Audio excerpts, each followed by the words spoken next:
you know, Swami's the ultimate contrarian, you know. Yeah. As soon as you think you have an answer, Yeah. Swami takes you to the next level. So, Oh, sorry, wrong. so Swami at some point responded in one word, all dharmas in one word, gratitude.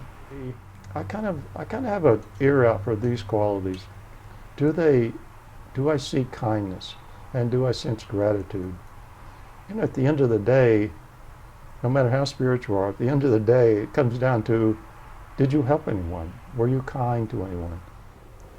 And I think a dividing point, like a threshold place of movement into spiritual maturity, comes when we give up the need for fairness.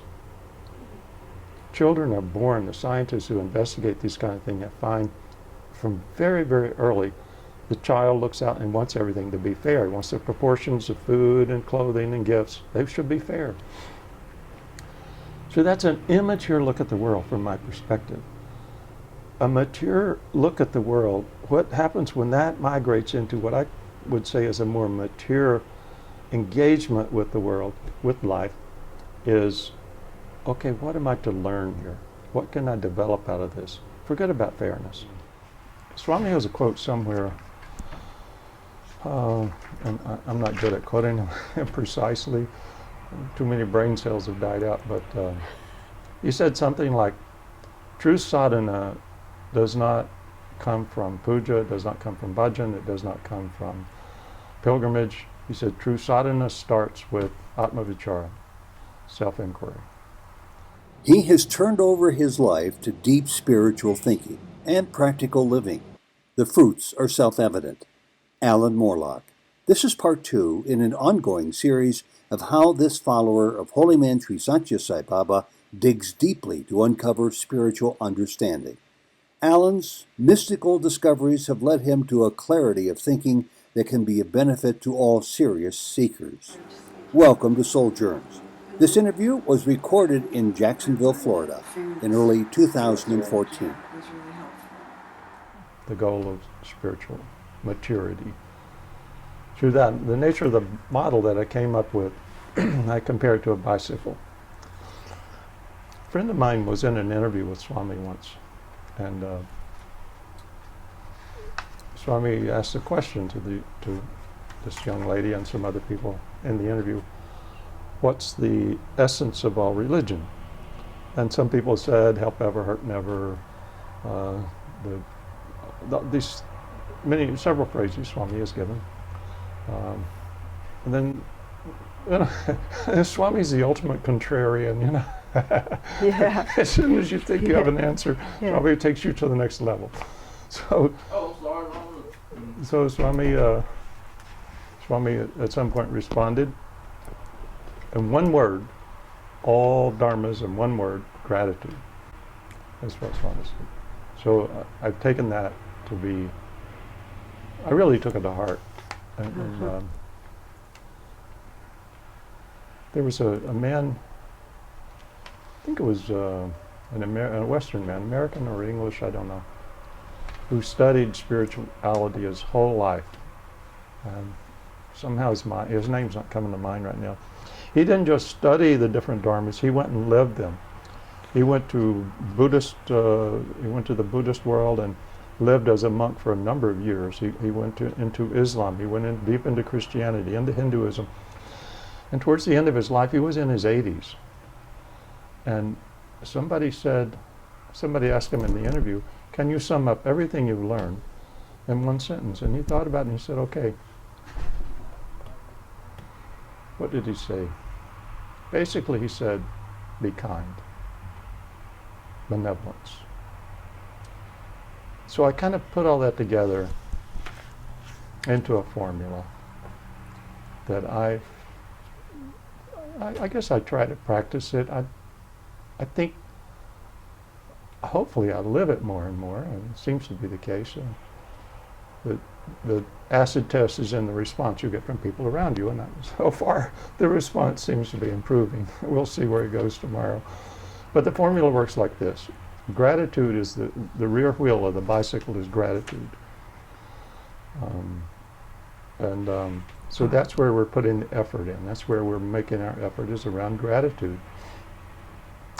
And then the front tire of the bicycle, which is where our presence penetrates the world, the front tire would be, you could say, benevolence, kindness, to put it most simply, kindness. And in order to keep our bicycle stable, because we're all beginners in this, no matter how advanced you are, I think you still feel like a beginner. And I'll say something else about that later, but so that's the basic things of the bicycle. There's gratitude, but the penetration. So the inner condition that we're cultivating is a state of gratitude, and the outer expression of that is benevolence or kindness. So in order to learn that bicycle, how to ride it and direct it, we have the challenges we have. I call this training wheels. On the right side, the training wheel on the right side would be inspiration. The training wheel on the left side is tolerance. So wherever we have challenges and difficulties and upheavals, to that we bring tolerance. As well as we can, we learn to tolerate. Somebody once made a statement about tolerance. I don't know the exact context of that statement, but it was something that tolerance produces beauty. And wherever you look in nature, when we leave well enough alone sufficiently, what do you get? You get beauty.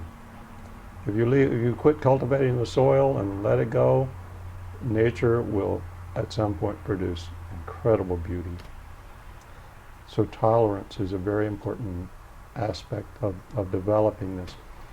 And the other part of that is to feed the spirit, feed our spirits. And we need to be responsible. We need to take that seriously, but not too seriously. Serious enough to laugh at, to laugh at ourselves and all the funny things that happen in life. But inspiration is very important, that we feed ourselves with inspiration. 3 times a day I feed my body. So I think it behooves us to feed our spiritual nature with inspiration. And there's limitless ways we can find inspiration. Satsang is always inspiring to me. Videos and audios, listening to birds, watching animals can just be so inspiring to your spirit, because they have a freedom that we aspire for, along with our understanding. So that's the model. So but the thing about the model is, when I find someone who's speaking from spiritual maturity, I kind of have an ear out for these qualities. Do I see kindness, and do I sense gratitude? At the end of the day, no matter how spiritual you are, at the end of the day, it comes down to, did you help anyone? Were you kind to anyone? Were you loving to the people around you? So that shows me that if I see kindness, I see benevolence, that shows me there's more than just book learning or some sort of repetition of what someone else said about what somebody said about what somebody said. I commented that one of the reasons I think Sai devotees in the world are uninterested in awakening is because we don't know how to do it. It not only seems unattainable because we think we have to be perfect first, but secondly, it's a mystery. And you said we can't make it happen by doing things, and we can't make it happen by not doing anything. And that sincerity, the main ingredients is grace. Gratitude and grace are much the same. I'm quoting you. Yeah. And in Spanish, it's graciela and gracias. I like the Spanish rendition of it. And probably in Italian, I don't know Italian, but probably very similar. sure. That grace and gratitude have the same root. They're kind of in the same family. And it's so obvious, like if you've raised children, I've raised 3 children. I can't say I did a good job, but they've turned out great. But you notice with children, really with anyone, I've worked in the service industry. When someone is grateful to you, you want to do more for them. When they're complaining, rah, rah, rah, rah, you're like, okay, I got to start chalking this one off. You start backing away. And so it must be something like that with the divine, that the more we're gratitude, the more the divine wants to be close to us. Something like that must be in the water. Well, in the water. you said you have to make yourself available Yeah. for self-realization. That was the key that prompted you to then say, you can't make it happen, you can't, by doing things, you Yeah. can't make it happen by not doing Right, things, and sincerity of purpose. Making ourselves available. Gratitude, I think, is the same as benevolence. Well, I'm saying gratitude is the inner condition, benevolence is the outer expression. Ah. It's like the two sides of one coin. Outwardly, you may not be expressing gratitude, but benevolence is a form of gratitude. Yeah. But like Ted and I just went for lunch, and we were really grateful for the people who served us. And so they served us well. Mm-hmm. You know, if we're grouchy and not kind, they're not going to serve us well. Mm-hmm. So the state of gratitude, as a habit even, Yeah. makes one available. It magnetizes for that grace. Yeah. So in terms of actual awakening, Swami has a quote somewhere, and I'm not good at quoting him precisely. Too many brain cells have died out. But he said something like, "True sadhana does not come from puja, it does not come from bhajan, it does not come from pilgrimage." He said, "True sadhana starts with atma-vichara, self-inquiry."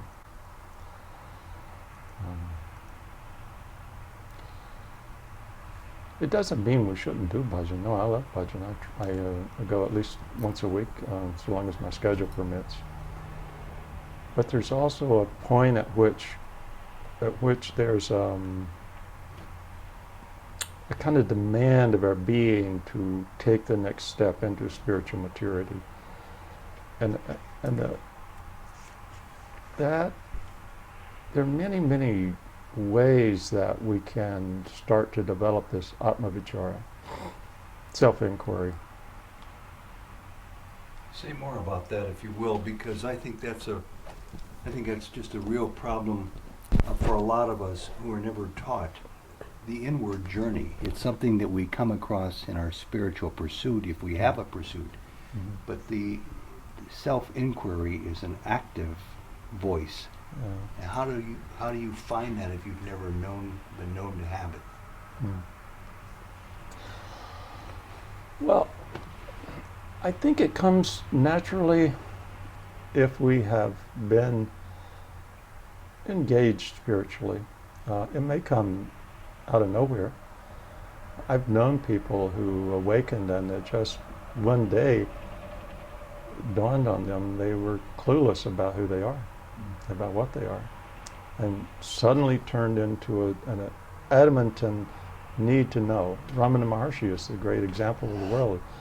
I think it was his uncle who passed away, and he suddenly his mind became so gripped with this thought that someone dies, what happens when we die, that he literally took himself through what seemed to be a facsimile of the death experience and had an extreme awakening into his inner nature. Most of us, it's more drug out over a period of years. I think, there's, of the people I've known, there's kind of two ways that pressure that leads to self-inquiry gets triggered. It's kind of at the top of the scale or the bottom of the scale of human experience. Hal Honig was one at the top end of the scale. He had everything a human could want. Top success in his life in every way. And he just realized it's insufficient. There's just something so lacking here. What is that? So he began his own inquiry. Many people I know including myself, come from the bottom of the scale where there's just enormous suffering and discomfort and misery in the life experience. And that can turn into a pressure that leads to self-inquiry in a serious way. But I think any practice of self-inquiry is better than none. Start wherever you can. Begin however you can. Some people are drawn to the study of psychology. Some people, my path, so to speak, I love to read stories, autobiographies and biographies, stories of the people who had awakened and realized at different degrees and grades of what we call God, truth, the deeper meanings of life. But part of the inspiration is cultivating this love or spirit. And that can be love of the form, such as most Sai devotees have, love of the name, chanting and singing bhajans. And part of that for me was love of what I call wisdom. So then, if we want to talk more about self-inquiry itself, let's see where it wants to go. One quick question. I'm not sure about the two of you, but I've come across quite a few people in my life who said, why do you do what you do? Why do you try to figure out who you are? I run from that as quickly as I can, they'll say. Life is filled with enough pain and challenges, and they know that looking inside to who they really are would almost by necessity take them through additional pain. At least that's what they tell me they think. And so they close it off. Are these people sort of hopelessly left out in the cold until another lifetime, or does some other event in their life might happen to awaken them? Well, I think actually every form of life, especially human, is doing self-inquiry. We just haven't recognized that we're inquiring, we're studying ourselves. We think we're studying astrophysics or chemistry or biology, but in fact we are studying ourselves. It is a form. Every activity. A homeless man on the street is exploring what's it like to feel like a homeless man on the street. And I'm not diminishing the gestalt and the suffering, the misery of that. And I want so much to contribute to people. What drives me so much is the suffering that people have. I think it's an important driving force for all spiritual teachers and people who are drawn to serve in some way, is to see the suffering of others and to feel it. And to some extent, we take it on, we feel it, and we're drawn by that, and we want to serve in some way that helps people to mature through that. As far as you said, some people think that self-inquiry can lead to more pain. Yeah. Well, so we're doing self-inquiry already in some form or another. The inquiry about the self in the outer world, nothing wrong with it. It's a great endeavor. Most people are doing it. I also do it in my own way. Finding ways to deal with my finances. I need to support, the support of financial advisors. Finding ways to deal with my health. I need the support of doctors and medical people. So doing the inner inquiry is an accentuation of the outer inquiry. It's a complement to it. Now, can it lead to more suffering? I would say that it can. In fact, that can happen, but it's a temporary phase. It's, in terms of the model of karma and past lives and all that, it's as though self-inquiry, when it's earnest, can speed up the whole process. So yeah, if you have a backlog of you could say karmic difficulties, if you have a backlog that you need to move through, you may suffer more for a while. So do you want to do it in a short time, or do you want to draw it out over a long time? That's kind of what it comes down to. Because to be human is also to have pain. Mm-hmm. Now, there is a distinction between pain and suffering. Animals have pain. Humans have pain, but then humans add suffering to the pain. We're very clever. We like to add.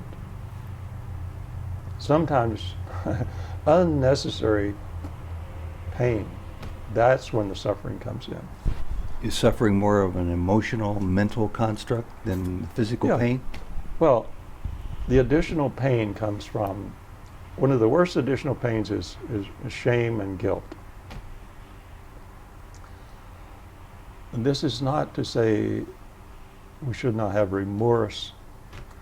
Healthy remorse can be a real aid to us, to reflect on how we've spoken to people, how we've lived their lives, what are we doing in our lives, to reflect on it, and to begin to lean towards making progress with how we're showing up in the world in all these different ways. But then when we add shame and guilt, that is unnecessary pain, and that's where the suffering comes in, and it shows up as resistance to what we feel.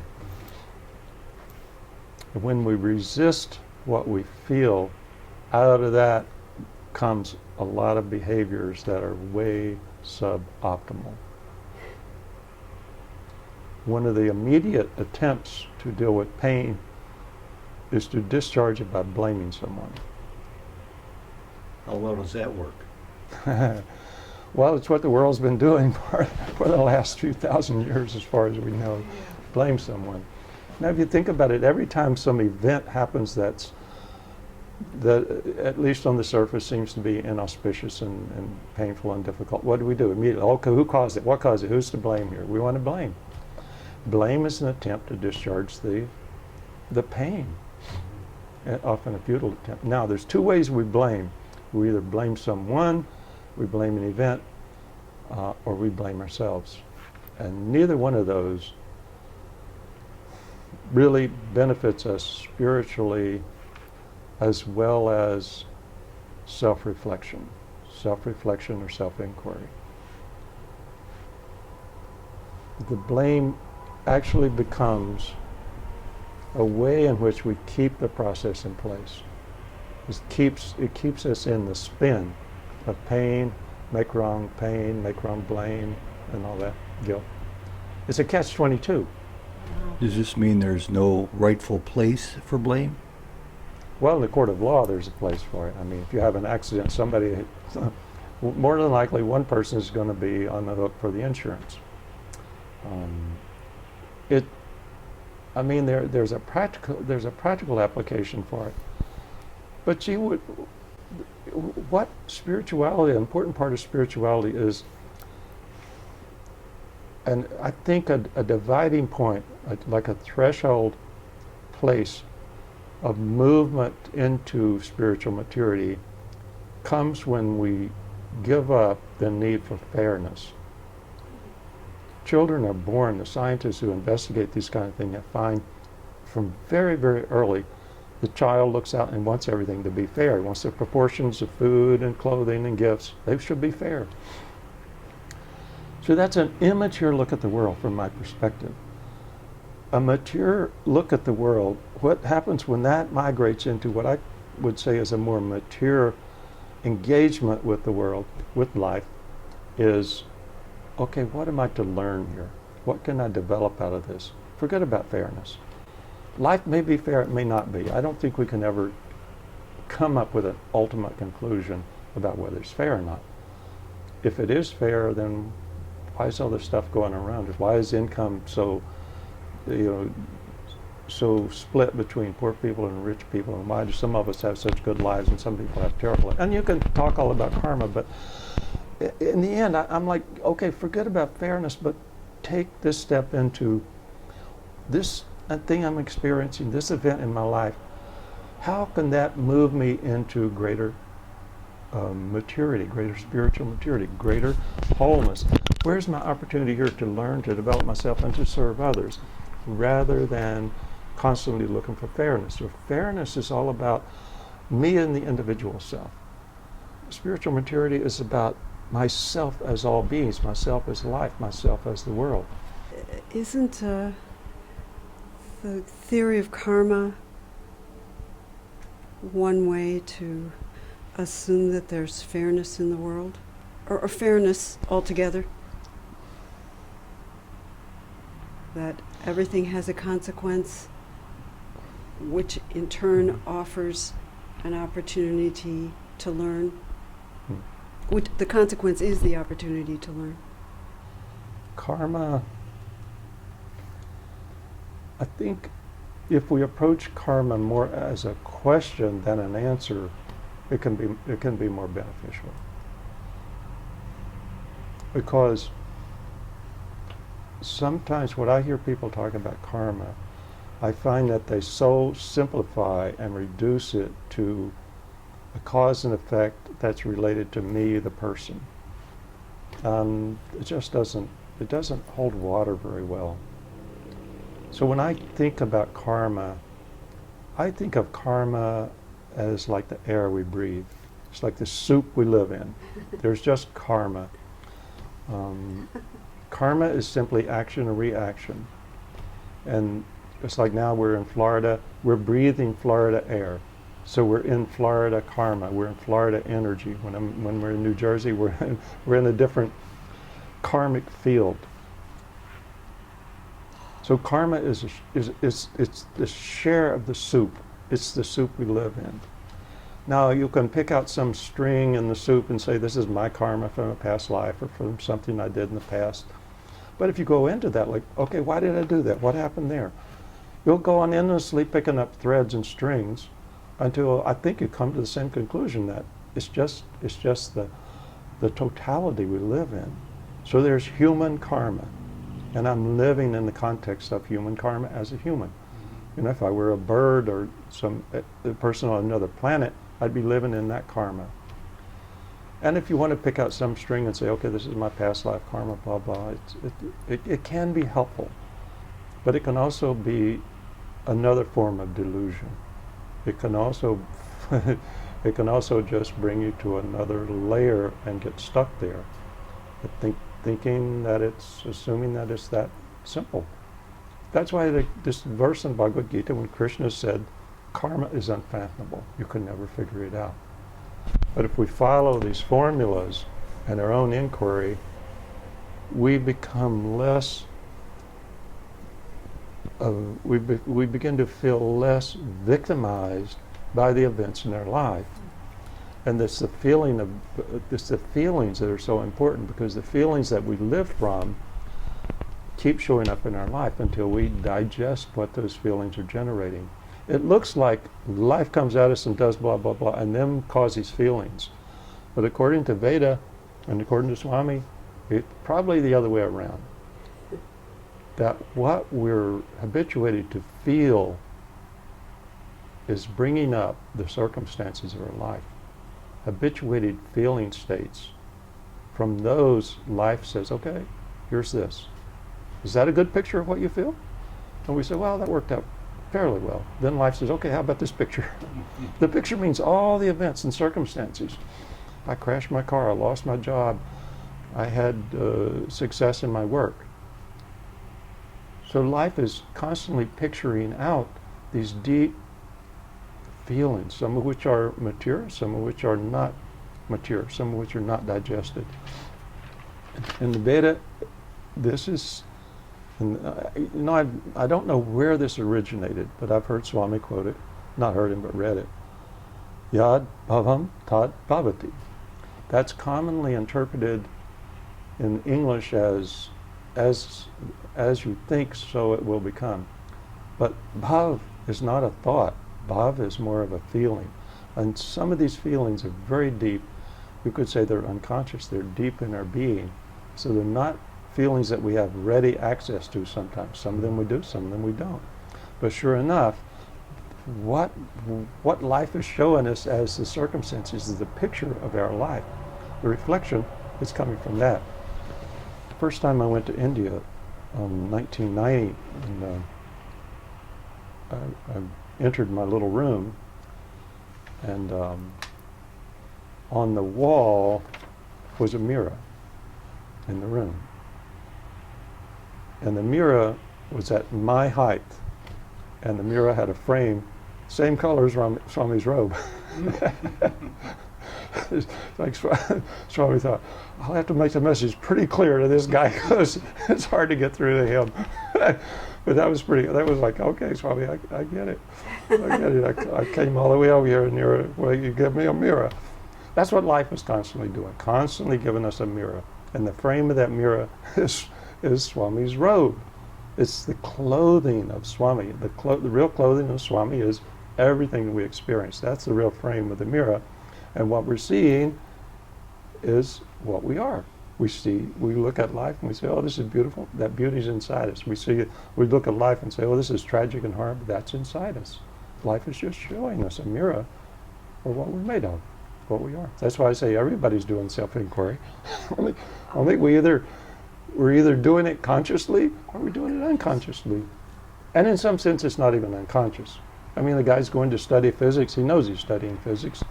Only does he realize that he is the physics? Does he realize that he is the physics? Does he realize the medicine guy? Does he realize I am the medicine, I am the patient, I am all of it?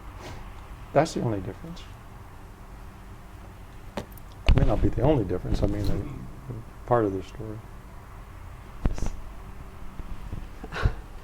I'm a little stuck back with the idea of giving up a need for fairness. As one matures, when you're saying one gives up the need for fairness, and then it's replaced by the need to be kind. Is that? And you give up the need to feel guilty or shameful or blameful. Or what? Blameful. Yeah. Because if you don't require fairness, none of that fits. What's that? If you don't, if one no longer thinks of fairness as an ideal, shame, blame, guilt No, there's two don't things. fit. No, there's two things now. Two things we're talking about. One is the practical life. One is the practical life, and the other is wisdom. So when wisdom doesn't necessarily translate into practical life, there's a difference there. There's this old saying, what's the old saying? Head in the forest, hands in society, something like that.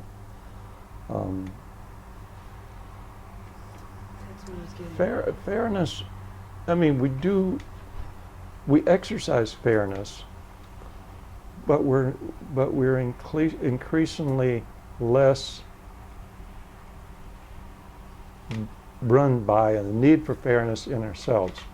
So even if you look at the process of a child into adulthood, a child is about, I want this, I want that, and I want it now, I want it, give me that, give me that, give me that. The adult is about, how can I give to my children? How can I provide? How can I take care of the people around me? That's the difference between immaturity and maturity. So what is fair about a man working all the time and spending money on his children and providing a home and giving and giving and giving? What's fair about that? Maybe it's not fair, maybe it is fair. There's a scripture, an English scripture, I can't remember the name of this, but there's a collection of works called the Gnostics from early Christian monks or people like that.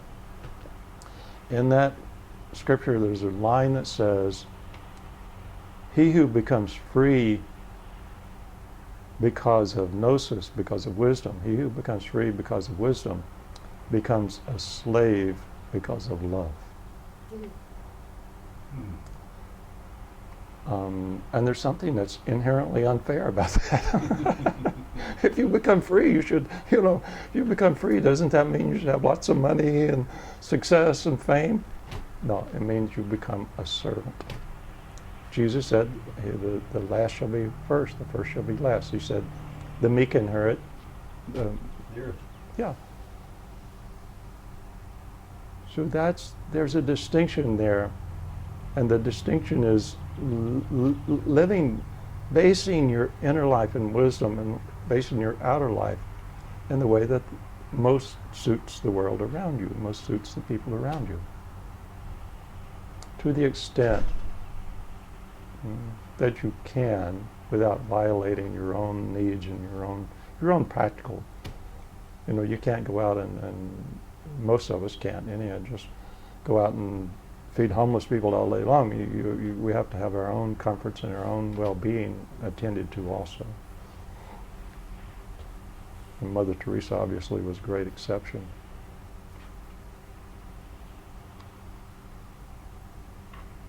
What else is on your list?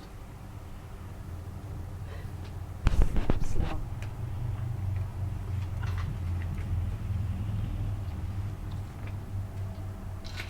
I'm still a little stuck back at the need for fairness. Sorry. No, it's good. One of the things we who love Sai, all look forward to and assume is that all his prophecies will be fulfilled. There will be, peace, love, joy on this earth. He always said soon. We never know what that means to him. I think that at what you would call a really immature level, which I freely admit, that satisfies my need to see people be kind to each other, as we all deserve. How do I get rid of that? How do you get rid of? How do I get rid of this attachment to that vision? No, you shouldn't get rid of it. No, it's beautiful. Yeah, vision is so important. Have this vision, however you can hold that vision of. It's rooted, I think, in my need to see fairness for all people. Beings. Yeah. That's in the outer expression. We do, in the outer expression, we want fairness. So much, I'd love to see the day when every human has plenty to eat, has decent or better shelter. Every person should have good shelter, water, health care, education, access to education. Definitely, don't ever give up the vision. No. That's Swami's Sankalpa, and it's our duty to share his Sankalpa. But in terms of our inner, the way we digest life, the way we digest our experience, the need for fairness can keep us in a spin. It can keep us in a very limited place. Okay. So Swami, in terms of spiritual awakening, Swami so often has told us to find his formless nature. Find Swami within. After the samadhi, before the samadhi, the Swami would say, "I've not gone anywhere. Find my formless nature." That's what spiritual awakening is about. It's about recognizing in a tangible but intuitive sense what we are prior to any thought, prior to having a name, prior to any part of our purely human qualities. What is it that we are prior to that? And Swami's given us all kinds of beautiful phrases and teachings around that. But it's a discovery. There is an awakening out of what we can call the dream. Now, when I say the dream, I'm not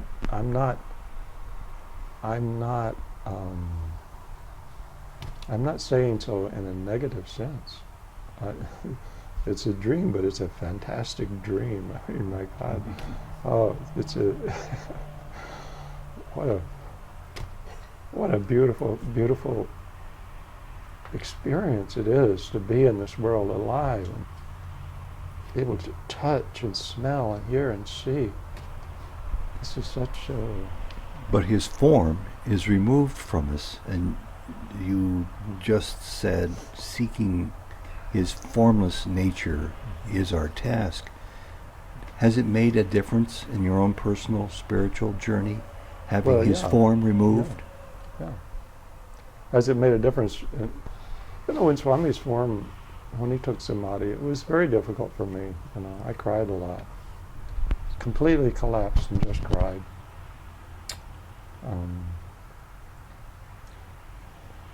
Some people would think that, you know, I should be spiritually mature enough not to feel those feelings. But it just triggered this release in me of how difficult life was for me before I had a real spiritual teacher, a real spiritual master in my life. So it just triggered that whole part of me that felt so confused and lost and ungrounded in the world. How difficult it was for me to really kind of come into being a human, to really accept being a human. So it triggered a big release around that. And I still love to just be close to Swami physically, but it's probably not an option in this life. Maybe another life, I don't know. But there is a tangible, for me, there's a tangible, constant availability to the Swami's formlessness. Swami's formlessness is not separate from my own formlessness. And did you feel that exact same way when his form was among us?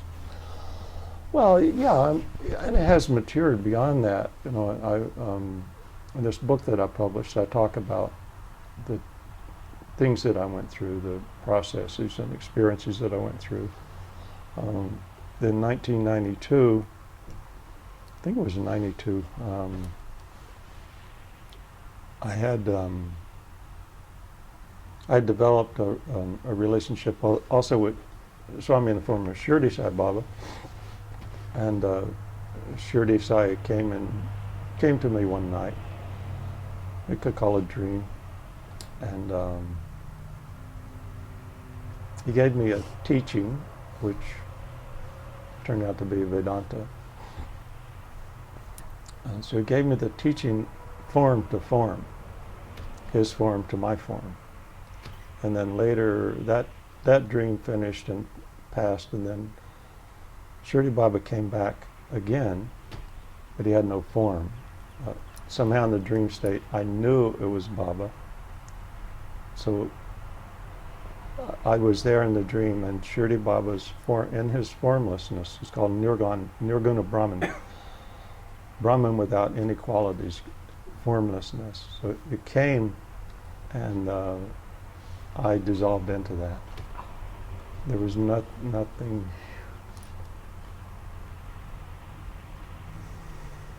Nothing was left. Nothing in the way of thought, nothing in the way of form or identity. There was only a completely amorphous, vast, I mean, vaster than any vastness, infinite, boundless state of perfection. So that's Swami's formless nature. Can talk about it, and you can't convey it in words. And the feeling in that space of perfection, can you find English words to equate to it? You know, again, you can talk all kinds of words about it, but no word conveys it, no language conveys it. You mentioned your book. Yeah. It's relatively new. Tell us the name and where it can be obtained. The full phrase, there is nothing other than God revealing himself to himself. But that would have been too long a title, so I put it on the page 0 when you open the cover. There is nothing other than God. There is nothing other than God revealing himself to himself. Where can people find this book? There it is. Show the back cover too.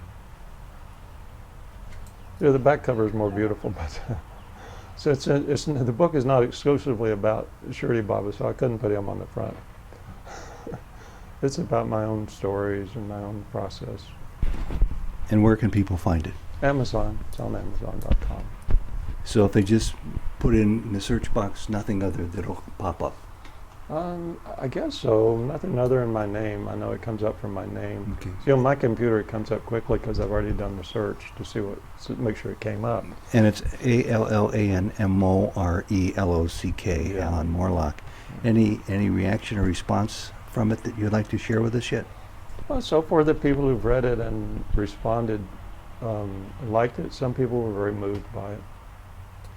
One lady read it, and she said that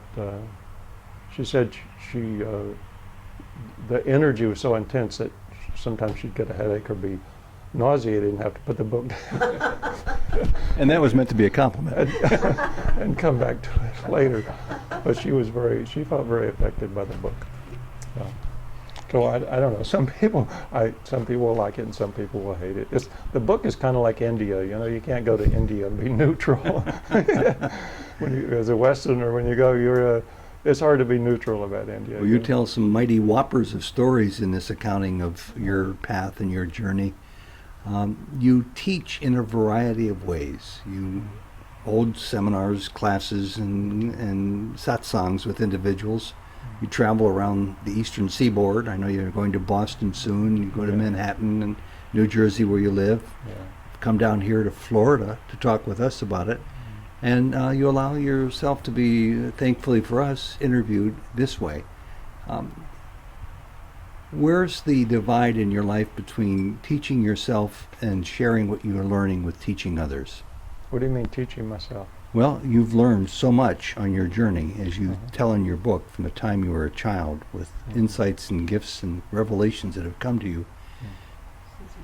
Since you were 3, it seems to me a person like that could make a good argument to avoid the rest of the world and continue his journey of self-learning. But you've chosen along the way to share what you've learned with others. Yeah. Let's see what to say about that. My wife passed away in 1997, early 97, and I think it was that summer I'd gone to a satsang, and during the satsang, one friend of mine said, "Oh, when you get older and can retire, it's a good time to go live in ashram, and spend your life quietly living in ashram." And that gripped my mind. I said, "Wow, I could sell my business and my home. I could just go live in the ashram. That's fantastic. Why don't I do that?" And normally, it's normally when I kind of propose something like that to Swami, so to speak, after it takes a week, and Swami through some sign or some message somehow will come to me that a yes or a no. When I proposed this thing, immediately Swami intervened and said, and he was very clear and very sharp. He said, "No, I'm going to perfect you in both worlds." So I'm waiting. I'm waiting for the perfect part. I think I'm a slow work in progress, but it became clear that I was not ashram material. I don't know if that's a good thing or a bad thing, but I know that I know that's what I was given. So Do you know what the that cards I means? was dealt. Huh? What does that mean? I'm going to perfect you in both worlds. Do you? Well, I'm still trying to figure it out myself. Like I said, that's. He said, "I will perfect you," so I'm not too worried about perfecting myself. Although I try to do my part, but I'm still waiting for the perfect part because I feel like probably got a long ways to go. It could mean another 100 lifetimes. I don't. Jody, we have time for one final question in this session, and I know you've got a couple. But one thing about that I'll say, what it became clear to me is you don't graduate from this world. You don't graduate from this dream into the next dream, whatever it is, until you do service. Without service, I don't think there's a realistic graduation or completion of whatever it is we're doing here. I think service is. And would we identify your service as the satsangs you have with individuals? Well, and what makes a teacher, as far as I can tell, what makes a teacher is enthusiasm for the subject. Every subject we could pick up is fathomless. You could go on studying any subject. You could go on studying, indefinitely. And still have, it seems like every bit you learn, you realize there's more to learn. You know? And some things we're really good at, but we can't teach. I have a thin body. I am a master, absolute master at being thin, but I can't teach it. I can't tell somebody else how to do it. Now, if somebody who has a weight problem hangs out with me a lot, they may pick up some of my habits and lose some weight, but I couldn't teach it. How could I teach that? So teaching, to me, teaching is a matter of enthusiasm for the subject. That means you're a perennial student. You're talking about your enthusiasm for the subject of wisdom, learning, acquiring wisdom. I think when somebody says this person has wisdom, I think it's an oxymoron. I don't think anybody has wisdom. I would say it's more like swimming in the ocean. You know, some people swim on the surface of the ocean. Some people go snorkeling. In the real ocean, snorkeling is my limit. But some people are into deep sea diving. So because you dive deep in the sea, does that mean you have the ocean? I don't think so. Even a whale in the ocean, the biggest whale in the ocean is this tiny drop in the ocean. So cultivating wisdom means you love to dive deep into the ocean. And it reminds me of Swami telling us, you are a fish swimming in the ocean. I am the ocean in you, around you, Yeah, above beautiful. you, below you. Yeah. And he also says, if you want to know this avatar, you must dive deep. Wow. I don't remember that. That's so beautiful, yeah. He also said once that someone said, I want devotion, and Swami said, devotion? Deep ocean. Now the thing about devotion and the deep ocean that I realized people who say they want devotion, sometimes they want to swim on the surface. And when you're on the ocean, you can only swim on the ocean for a certain amount of time. And after a while, you're either going to go down into the depths of the ocean and drown, or you're going to find something to latch onto and hold on to. You can't keep swimming. That's why he said deep ocean. You can't keep swimming on the ocean indefinitely. You're either going to go down into it and literally drown in that, or you'll find some little thing, some island, some piece of driftwood, and you'll say, okay, I'm going to latch onto this and give up the whole devotion thing, forget it. To me, it's like the sky. It's beyond the sky. The sky is just a drop in the Brahmagyan. So if you took all of the Gyanis in the world and collect up all their wisdom, it would still be a drop in that sky. The wisdom, God's wisdom, is